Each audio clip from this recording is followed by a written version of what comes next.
tem 7 aqui já. Então Aí vamos qualquer começar. coisinha, Ah, eu tô focado para mim entrar no grupo da GDIS, né? sim. Que é as equipes que são voltadas para elaboração lá, para aprovação do serviço, né? Da Aham, conclusão do serviço. Aí sim. eles vão lá e faz a vistoria, Uhum. liberando, né? Como é que se diz? Comissionamento. Homologando. Comissionamento? Fazendo a homologação lá, né? Com a Equatorial, né? Porque Sim, tem que sim. ter, faz o pedido, né? Faz É o o comissionamento que pedido, a gente chama. aí a equipe vem, aí diz se aprova o projeto ou não, né? Isso. É o Oi? comissionamento. Comissionamento. Ah, pois pronto, é isso mesmo. É. Aí eu Beleza. tô querendo uma vaguinha lá. Aí dá certo.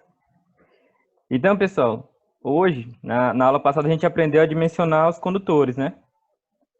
Então, o que que acontece? Uma coisa que eu não lembro se eu falei também na aula passada.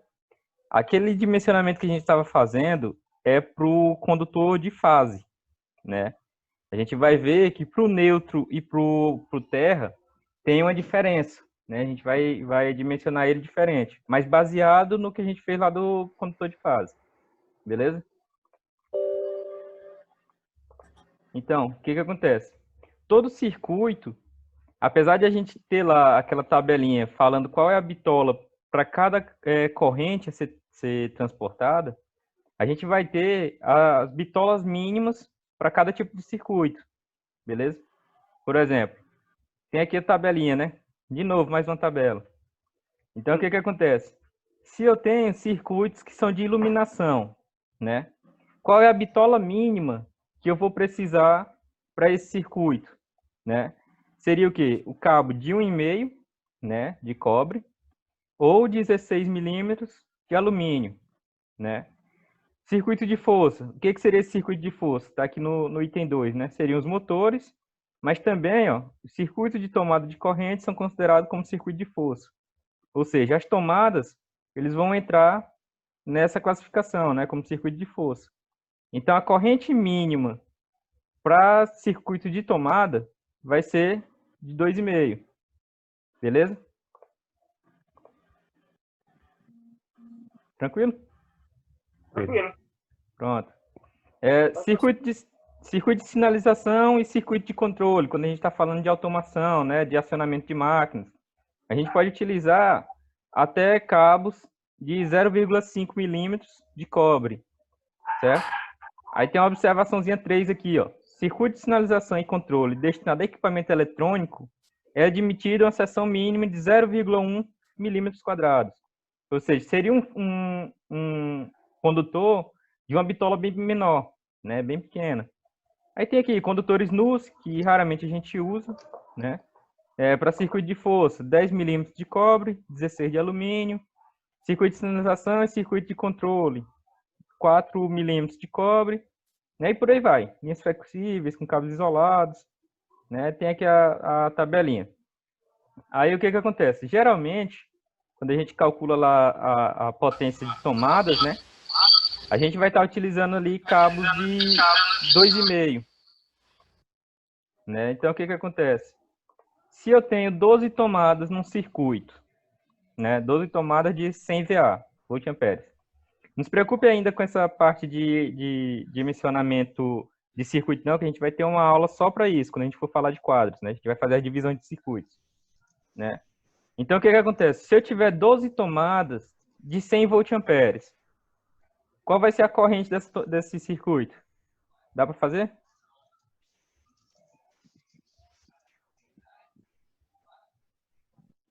E aí, pessoal, dá para fazer? Então é só multiplicar 12 por 2,5, né? Não. 2,5 é a bitola do cabo.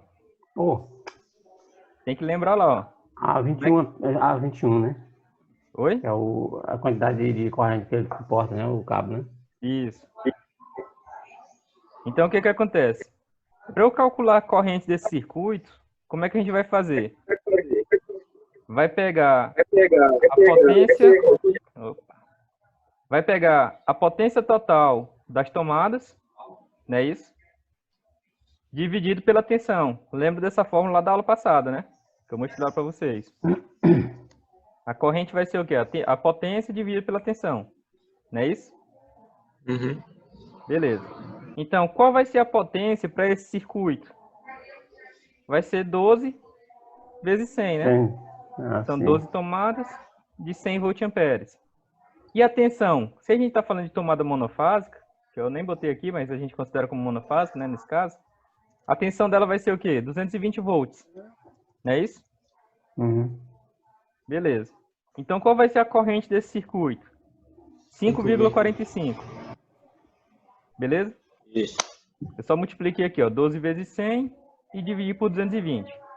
Né? Dá um valor aproximado de 5,45. Beleza. O cabo de 1,5, se vocês forem olhar naquela tabela lá que eu mostrei para vocês, da aula passada, o cabo de 1,5, ele conduz 15,5 amperes. Certo? Beleza. Então, o que acontece? Se eu vou utilizar o cabo de 1,5, dá para utilizar nesse circuito? 1,5 Sim. dá. Dá, né? Dá. Dá. Por quê? O cabo ele vai conduzir mais do que a corrente que o circuito pede. Sim. Né? O circuito está pedindo 5,45 amperes. Né? O cabo conduz até 15,5. Até 15. Né? Então, o que acontece? Dá para ele suportar. Né? Se eu for utilizar só aquela tabelinha lá, o cabo de 1,5, ele pode atender esse circuito. Beleza. Só que o que acontece? Essa planilha aqui, o que ela está informando para a gente? Que circuitos de força, né? Circuitos de força, eles precisam de uma bitola mínima de 2,5 milímetros quadrados. Ou seja, qual vai ser o cabo que eu vou utilizar para circuito de tomada?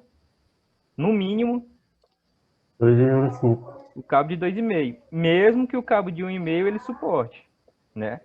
Lógico, que vai gastar um pouco mais? Vai. Mas se depois você precisar colocar uma carga um pouco maior naquelas tomadas, e aí? Esse cabo de 1,5 ele vai suportar? Vai. Vai não. Então ele vai acabar sendo danificado e pode causar um incêndio, né? Um curto-circuito. Beleza? Então a gente Eu aqui na minha casa eu só coloquei de 1,5 só o retorno da lâmpada só. Justamente. Né? E ainda assim, se você usa 2,5 para alimentar a tomada, ou a tomada não, a lâmpada, o retorno ela tem que ser da mesma bitola. A gente vai ver isso mais na frente. Porque se uma corrente maior passa pelo 2,5 e o de 1,5 não suporta, né? Apesar de ser iluminação, a corrente é pequena, né? Mas o ideal é sempre que você começar um circuito com uma bitola, você termina ele com a mesma bitola. Então, no caso, eu tinha que chegar no interruptor com 1,5 e sair com 1,5, né? Isso. Justamente. Ou então, se eu quero botar uma proteção a mais, né, uma segurança a mais, colocava todo de 2,5. Só que ia aumentar o gasto, né? Uhum. Não é isso? É isso. Entenderam, pessoal? Então, primeiro, a gente precisa olhar qual é a bitola mínima que aquele tipo de circuito suporta, ou exige. Né? Então, circuito de força, tomadas, por exemplo, é 2,5. Né? Iluminação, ele já suporta 1,5. Né? Tranquilo? Sim. Tranquilo, Thiago? Tá olhando meio assim. Beleza. Então, vamos lá. Então, o que acontece, pessoal? Outras observações que a gente tem que observar, a gente tem que tomar cuidado, na hora de fazer o dimensionamento do condutor de neutro, né? Como eu falei lá para vocês. Esse dimensionamento, até essa última tabela que a gente fez, ele é referente à bitola do cabo de fase, né? Que seria o cabo energizado. Beleza? Quando a gente vai tratar do neutro, a gente tem que ter algumas observações, né? Por exemplo, o condutor de neutro não pode ser comum a mais de um circuito. Por exemplo, a gente tem lá a tomada de iluminação e tem circuito de tomadas. Né? Quando a gente for fazer a divisão de circuitos, a gente vai ver que iluminação e tomada a gente não mistura. Né? O Ronilson está aqui hoje? Deixa eu ver, Ronilson. Tô aqui. Olha aí, Ronilton, lembrei de quando tava fazendo essa aula. Lembra lá da casa que tu falou que lançou um cabo só, do início ao fim, de 4 milímetros, depois saiu distribuindo? Foi. Olha aí. Uma das observações da norma 5410 é que o condutor de neutro não pode ser comum a mais de um circuito. Lá você botou a casa toda num circuito só, né? É, mas aqui não quero não.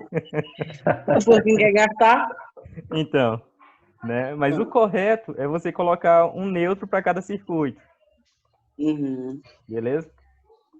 certo.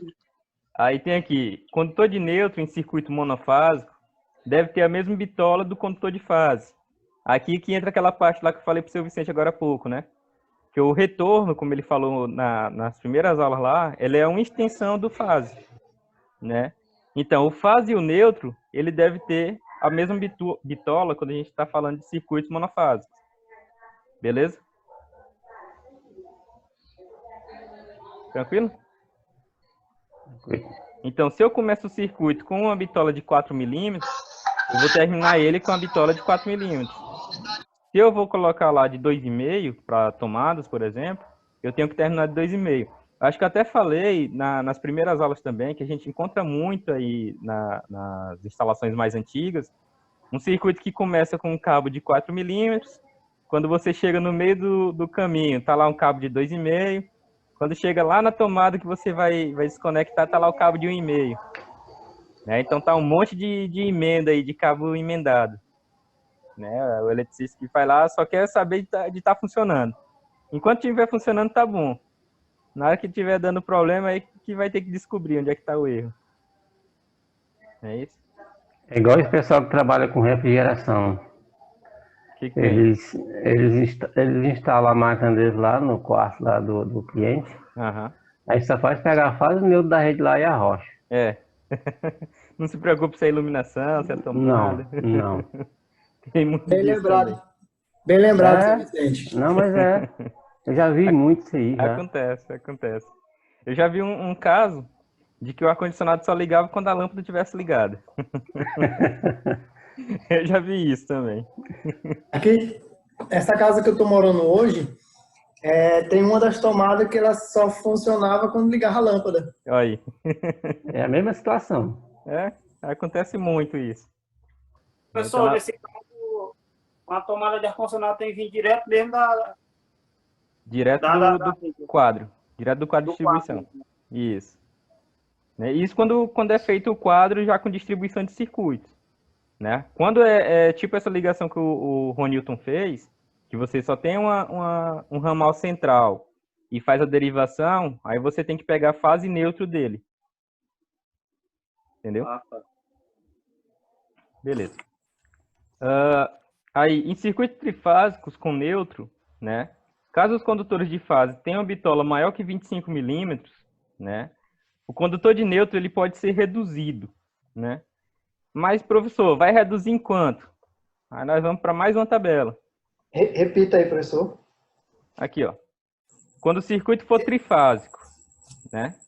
Circuito trifásico.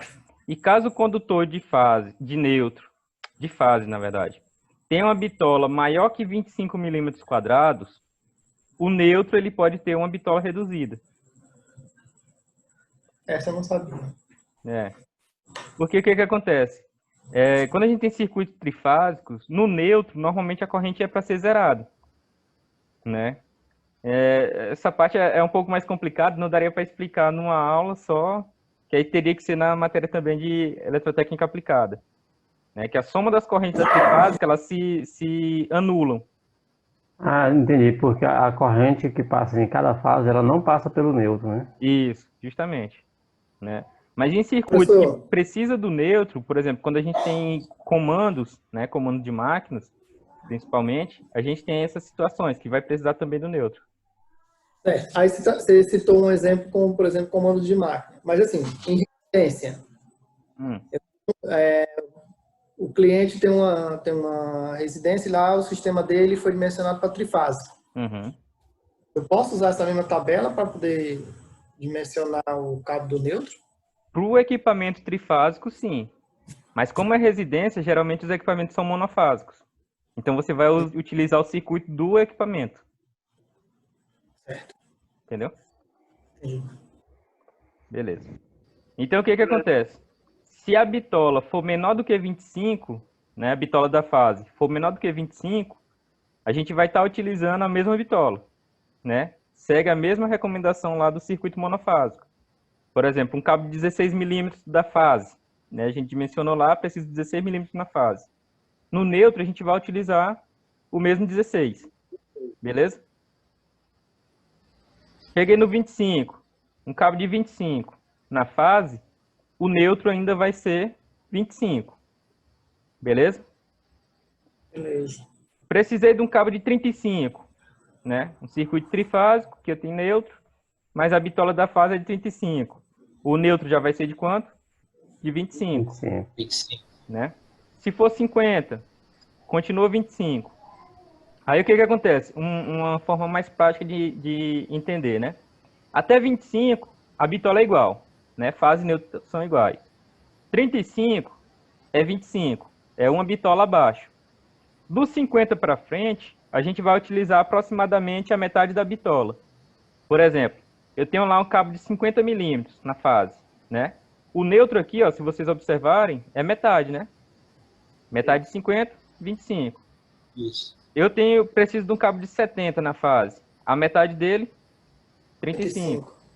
Eu tenho 95. A metade seria quanto? 47,5, né? Eu não, 50. Eu não tenho cabo de 47,5. Então, o que eu faço? Eu arredondo para o mais próximo. O cabo mais próximo que tem é 50. Certo? 120. Eu não tenho 60. Né? Então, eu vou arredondar para o 70. 150 seria 75. Eu não tenho cabo de 75. Do 70, ó, se vocês observarem, já pula para o 95. Né? Então, aqui ele arredonda para baixo. 70 milímetros. Né? E por aí vai. Você vai utilizar sempre a bitola pela metade. Beleza? Ou aproximado. Ou aproximado, isso. Né? Você utiliza o cabo mais próximo. Ou para baixo ou para cima. Beleza? Beleza. Tranquilo. E quando a gente está falando do cabo de aterramento, né? Também tem uma tabelinha. O cabo de fase, se ele for até 16 milímetros, ou seja, se ele for menor ou igual a 16 milímetros, a bitola do cabo de aterramento vai ser igual, né? Cabo de 10 milímetros na fase, o terra 10 milímetros. Cabo de 16, o terra vai ser 16, certo? Aí quando eu tenho aqui a bitola da fase entre 16 e 35, eu vou estar utilizando um cabo de 16, certo? Cabo no aterramento 16. E se for maior do que 35, a bitola é a metade da bitola da fase. A bitola do terra é a metade da bitola do fase. Tranquilo? Tranquilo. Ou aproximado, né? É igual lá no neutro. Beleza. Tranquilo demais, né? Depois de mencionar assim. Sim. O complicado mesmo é só achar o fase. Depois que achou a fase, né, o cabo de fase, aí você vai ter duas tabelas. Uma tabela para o neutro e uma tabela para o terra. Tranquilo? Professor, Oi. bota bem aquela tabela ali. Essa? Isso. Famoso print. Pronto. Quando terminar a aula aqui, eu mando para vocês, que eu esqueci de mandar o slide. Pronto. Beleza. Aí, pessoal, tem mais umas observações aqui, né?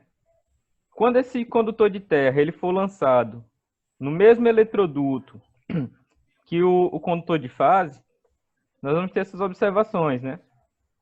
O terra, ele tem que ser, no mínimo, 2,5, né, de cobre. A gente não utiliza cabo de aterramento menor do que 2,5, certo? De cobre. E 16 milímetros quando for alumínio, né? Quando houver a proteção contra choque mecânico, por exemplo, eletroduto, certo? Beleza? Beleza. E se não tiver uma proteção contra choque mecânico, né? A bitola vai ser de quanto? De 4 milímetros de cobre e 16 em alumínio. Aqui, na verdade, não é nem eletroduto. Seria mais conduto, né? Que eu posso ter eletrocalha, eu posso ter calha em si, pode ser enterrado no chão. Beleza? Professor. Depois eu vou ajeitar aqui. Oi? Tem como o senhor me explicar o que é choque mecânico? Choque mecânico é pancada. Pancada, né? Isso. Por exemplo, lá no caso do Antônio, né? Que ele lança o cabo pelo chão, por exemplo. As pessoas não vão ficar pisando no cabo. Aham. Né? Essa parte da pessoa ficar pisando seria o choque mecânico. Ah, entendi. Beleza? Tranquilo. E quando não for lançado no mesmo conduto, né? Pode atender mais de um circuito, né? O circuito de terra pode atender mais do que um circuito. Deve levar em consideração a corrente do maior curto-circuito, né? Isso daqui seria uma disciplina a mais só para a gente ver curto-circuito, né? Porque ele é bem complexo. Mas aí a gente vai... Bicho langou aí. Beleza? Beleza. Tranquilo. Então, a parte de dimensionamento de condutores pela corrente seria essa, né? Aí lembra que na aula passada eu falei ainda para vocês que a gente vai ver também a queda de tensão, né? Que até o Antônio disse que já sofre muito com isso. E, por exemplo, se um circuito ele for muito longo, né? Ele percorrer uma distância muito longa, a gente vai ver que vai ter queda de tensão nesse condutor, né? Não sei se vocês lembram lá da fórmula da resistência, que quanto maior o comprimento do fio, maior vai ser a resistência, não é isso? Isso. Então, se eu tenho resistência num cabo, o que vai acontecer com a tensão? Vai ficar, uma parte da tensão vai ficar retida naquele cabo, né? Vai ser perdida, seria energia perdida, né? Então, assim, quanto mais distante, mais energia é perdida nesse cabo, certo? Então, não vai chegar a um nível de tensão adequado lá nos equipamentos. E isso é o que a gente chama de queda de tensão, né? Ao longo do cabo, a gente vai ter queda de tensão. Então, por exemplo, lembra lá que eu falei dos equipamentos que eles vão precisar funcionar em 220 volts, por exemplo, né?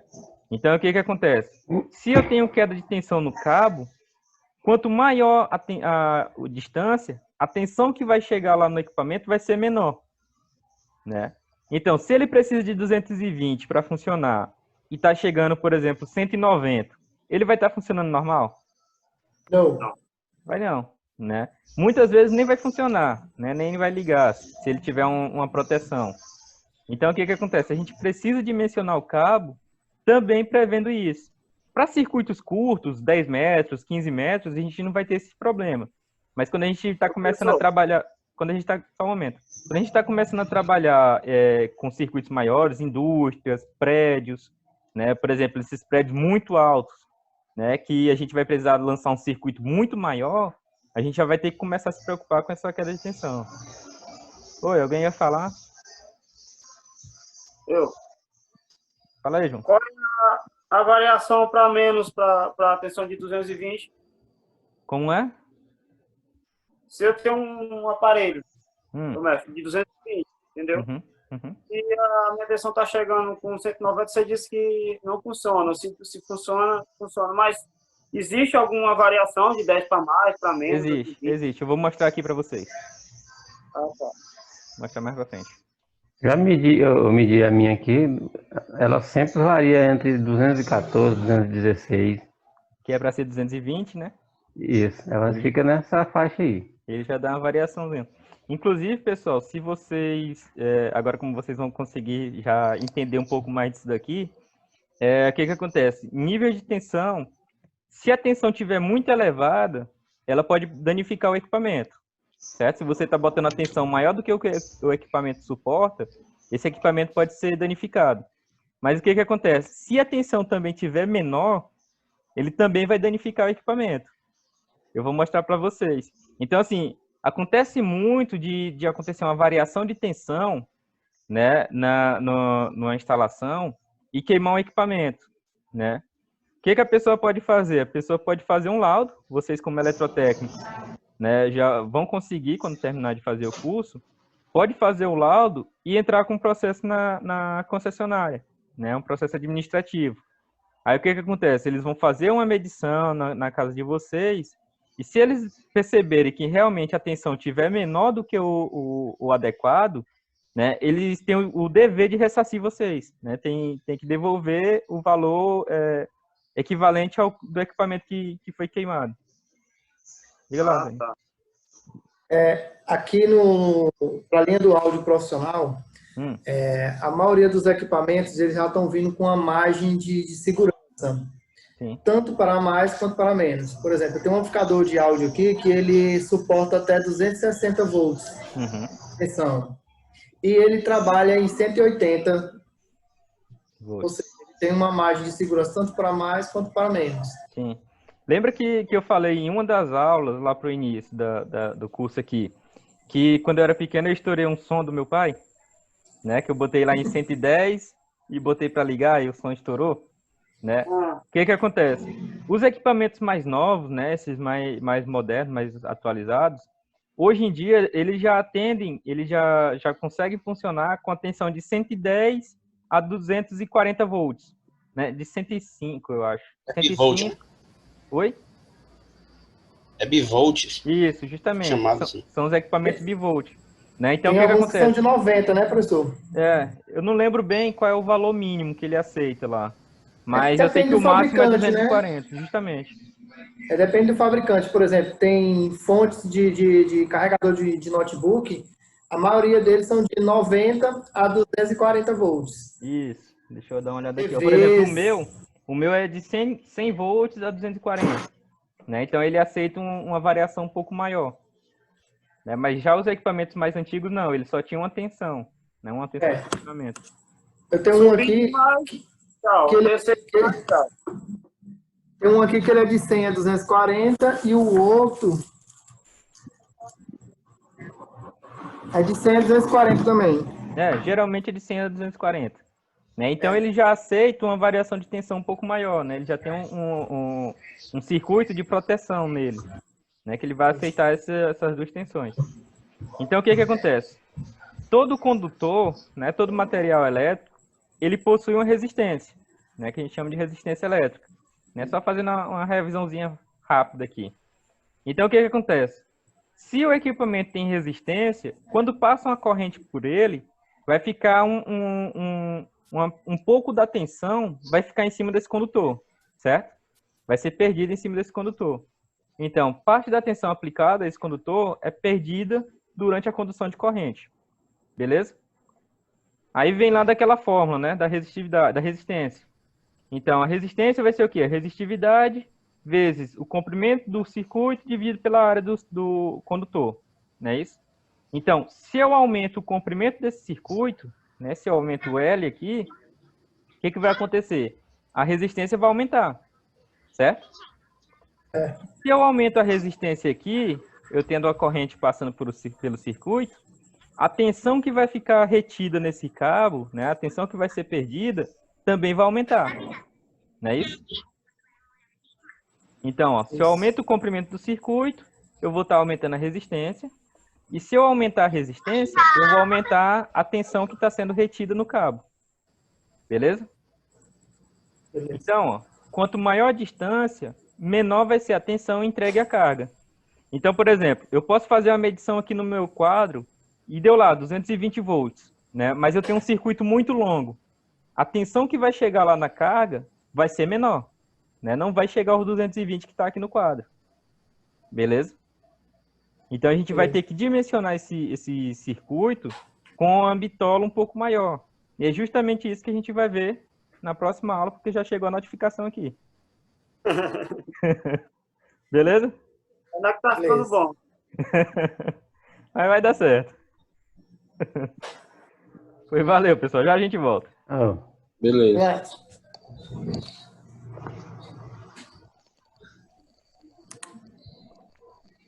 Tchau.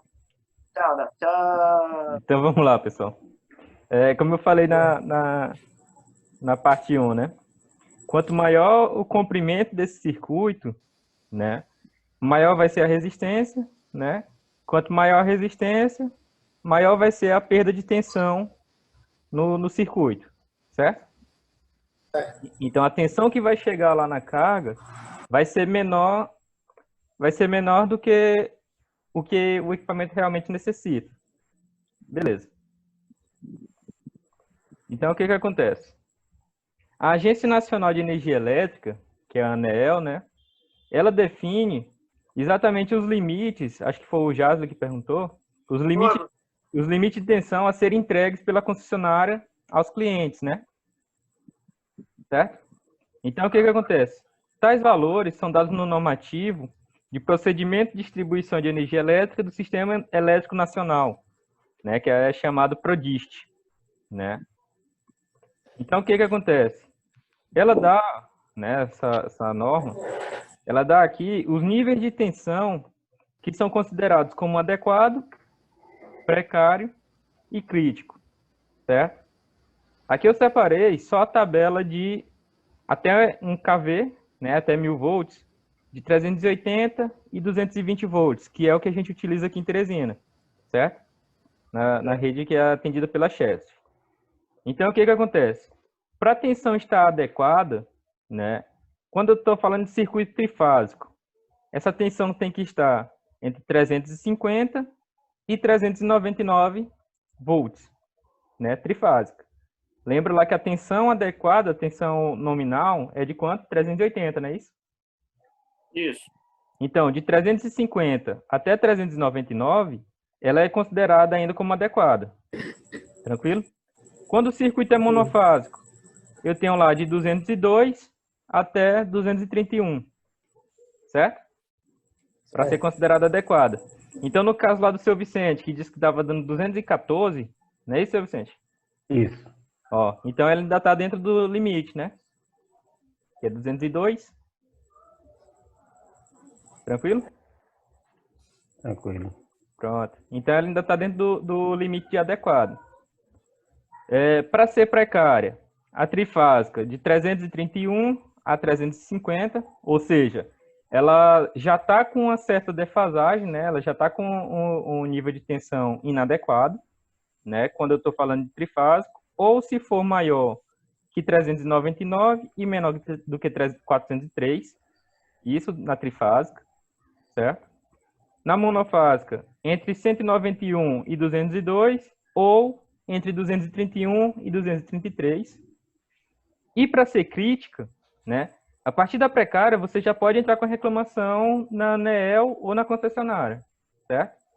Mas se ela tiver no nível pior ainda, né, que seria o nível crítico, seria o quê? Menor do que 331 e maior do que 403, quando a gente está falando de circuito trifásico, e menor do que 191 ou maior do que 233, quando nós estamos falando de monofásica. Professor, na tabela assim ficou complicado de enxergar. Meio ruim, né? Então, eu fiz um diagramazinho aqui, né? Os níveis de tensão quando a gente está falando de monofásica, né? Que ele fala lá.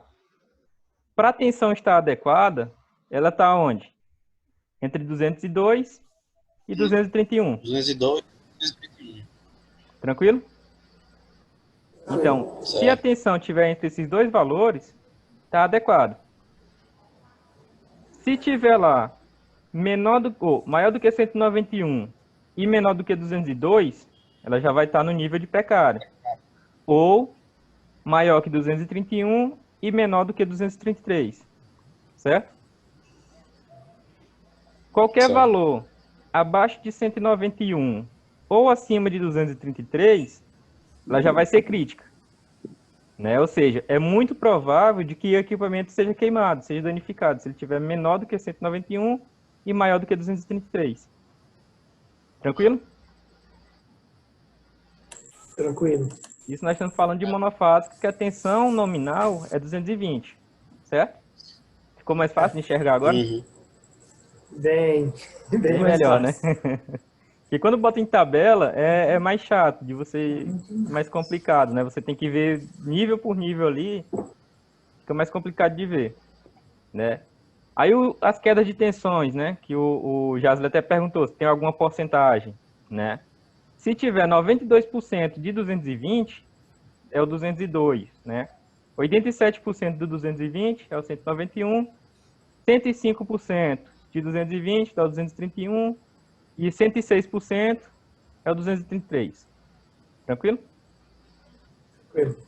Beleza. Certo. E a mesma coisa nós temos aqui para o trifásico, né? Ela vai estar adequado entre 350 e 399.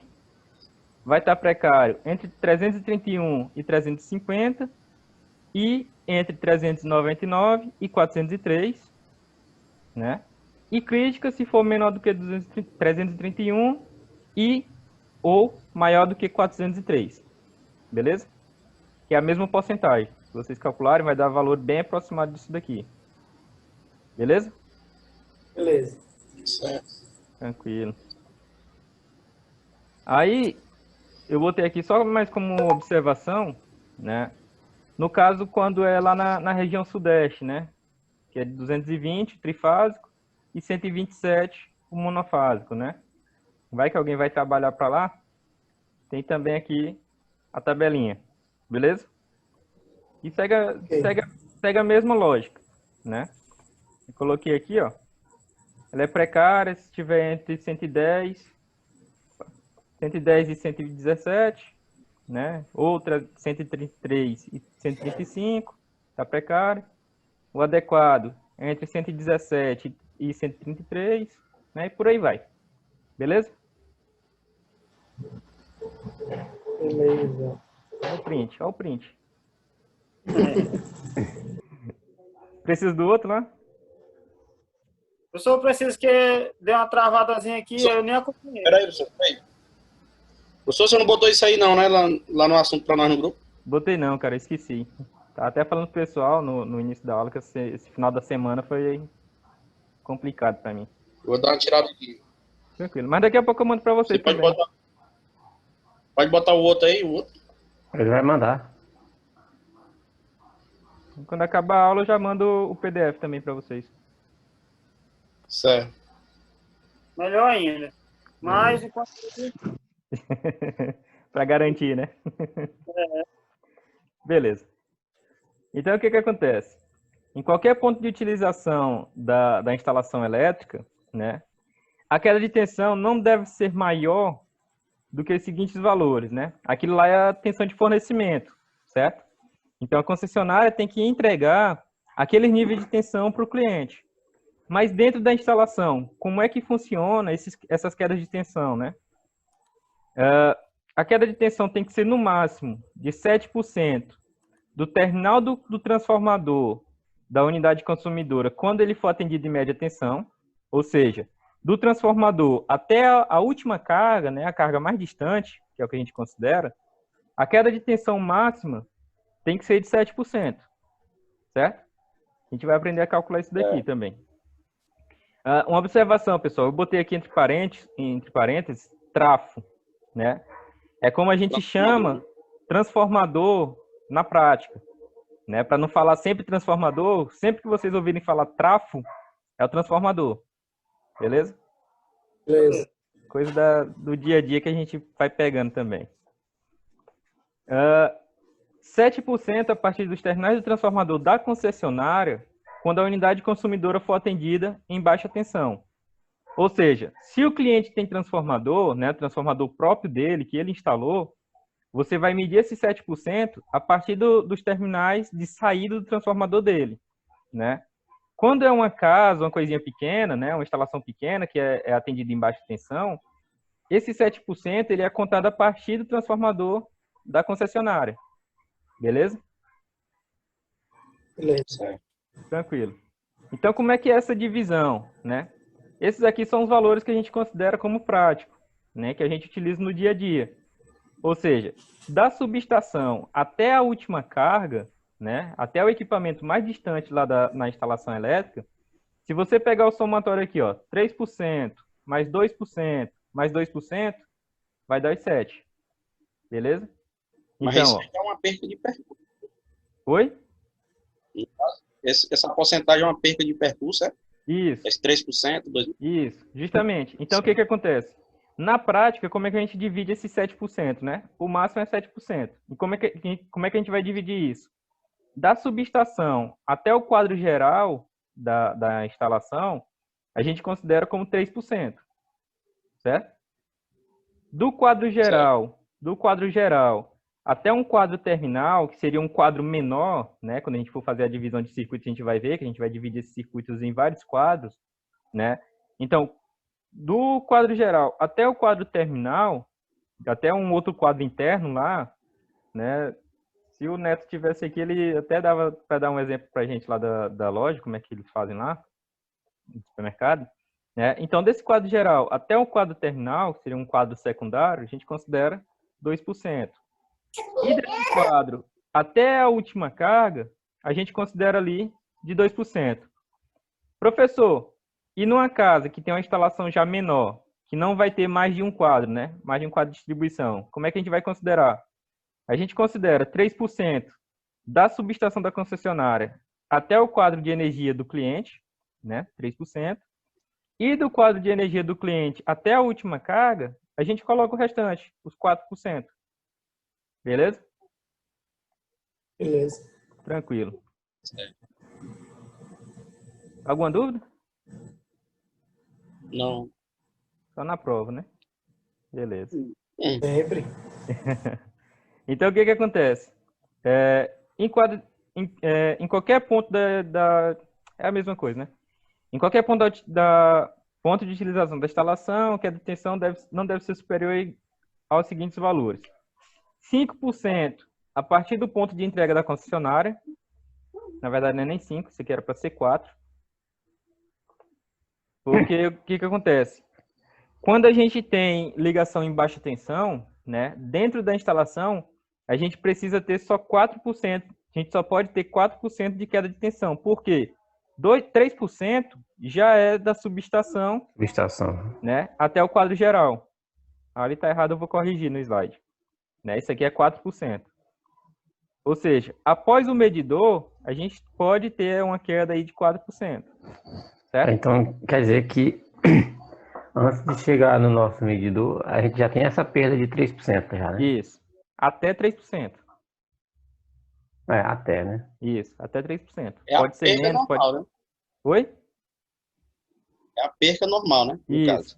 Isso. Porque, como eu falei, né? Todo condutor, todo material que conduz eletricidade, ele vai ter queda de tensão, né? Ele vai perder um pouco da tensão. Então, do transformador da concessionária até chegar no nosso medidor, tem um condutor. Então, com certeza, vai ter uma queda de tensão nele. Beleza? Além dos condutores, ainda tem ainda as emendas que é feita. Conexão, justamente. As conexões que termina perdendo, sendo um ponto quente e termina perdendo. Justamente. Ponto quente, pessoal, falando nisso, o que o Antônio falou aí, né, que quem não está no ramo ainda não pode não entender. O que acontece? Quando a conexão ela não está bem feita ou não está bem apertada, aquela conexão ali ela vai começar a esquentar, né? Ela vai aumentar a resistência. Aí lembra lá do efeito Joule que eu falei numa das primeiras aulas, né? Tá passando corrente ali, o que vai acontecer? Ele vai acabar aquecendo, né? Então aquele ponto ali vai ficar mais quente do que o normal, né? É o que a gente chama de ponto quente, beleza? Ela na empresa que eu trabalho, eu tenho que ficar encoxado nos parafusos de novo lá. Justamente. Que é o que a gente faz muito, a gente trabalha muito com isso, fazendo manutenção preditiva, né? O que a gente vai fazer? O que a gente vai fazer? Aqui nos equipamentos a gente trabalha com estânio, para evitar esses pontos quentes. Até porque ele precisa, com áudio, né? Ele precisa de uma perca menor. É isso? Eu já observei que com a distribuição você sempre tem que estar dando aperto nos parafusos. Porque não entendo por que folga, né? É porque o que acontece? Quando a gente está utilizando o quadro de energia, está utilizando o equipamento, vai passar corrente por ele, certo? Então, o que vai acontecer? Ele vai acabar esquentando, né? Quando ele esquenta, lá da física, quando ele esquenta um material, o que ele vai acontecer? Ele vai dilatar, né? Ele vai aumentar um pouquinho de tamanho. Quando você para de utilizar, ele vai esfriar. Então, o que ele vai fazer? Ele vai contrair. Então, o que acontece na verdade? Sempre que a gente está ligando e desligando, ele vai estar folgando e apertando, folgando e apertando, folgando e apertando. Com o tempo, ele vai começando a folgar. Entendeu? Ele vai começar a segurar essa folga. Então, em quadro de distribuição, geralmente a gente faz manutenção de ano em ano. Né? Por exemplo, a gente faz manutenção dos quadros de distribuição. Só um momento, Jason. A gente faz manutenção nos quadros de distribuição das empresas, né? De empresas quando tem vários quadros. De ano em ano, a gente faz uma manutenção periódica, que é justamente para fazer o quê? Verificar se tem esses aquecimentos, né? A gente usa um termovisor, que é um equipamento que ele mede a temperatura e mostra lá na imagem. Depois vocês me cobrem, que eu posso mandar uma foto dessa, como é que ele mostra. E não é o barato, né, pô? Oi? Esse aparelho não é nem barato. Cara, tem um de 5 mil. 5 mil, 3 mil reais. Olha aí. Mas aí você faz um laudo para uma empresa grande, você cobra R$1.000, 1.500. Com 3 você paga o equipamento. Tem isso. Diga lá, Jason. Professor, Vou fazer uma pergunta aqui. Diga lá. Professor, não tem essa folga aí começa a aquecer, aí tem a perca de tensão, né, professor? Também, né? Mas o que acontece mais é porque o que acontece? Quando ele aquece, ele pode causar o desgaste do cabo. Entendeu, Jason? Ele dá o ponto. Professor. Aí o que acontece? Como ele aquece, ele pode desgastar o cabo. Aí pode desgastar o isolamento, pode dar curto-circuito. Entendeu? É porque ele vai forçar o cabo a trabalhar com mais tensão, né, no caso. Justamente. Justamente. Ah, tá. Tinha mais alguém me chamando. e não é nem só os cabos, os disjuntores também, isso vai gerando um efeito cascata, né? Cascata, justamente. Aí o Se que não acontece? tiver- Geralmente a gente faz essa manutenção periódica, assim, de ano em ano. Por exemplo, em empresas como a Alma Viva, né, que ela não pode parar de jeito nenhum. Der um problema num quadro de distribuição, o prejuízo para eles é grande, né, por hora trabalhada, ou hora não trabalhada, no caso. Então, a manutenção deles lá já é de 6 em 6 meses, é uma manutenção mais rápida, né, com tempo menor. Eu fiz essa Lá pergunta porque de onde eu trabalho. toda vez quando Vai falar. dos eletricistas lá na empresa, a primeira coisa que ele faz é checar os apertos do Justamente. parafuso. Justamente. Em Exatamente geral. por isso. Porque pode causar a danificação, né? Pode causar um dano para o disjuntor, pode causar dano por equipamento em si. Diga lá, Eduardo. É que lá onde eu trabalho também não pode. Nós temos que fazer isso aí. Nós fazemos de 4 em 4 meses, porque nós Aí. trabalhamos com câmara fria, né? Então, Lá nunca pode imaginar em parar, entendeu? justamente. Né? Então a manutenção tem que ser bem periódica, né? Bem mais apertada.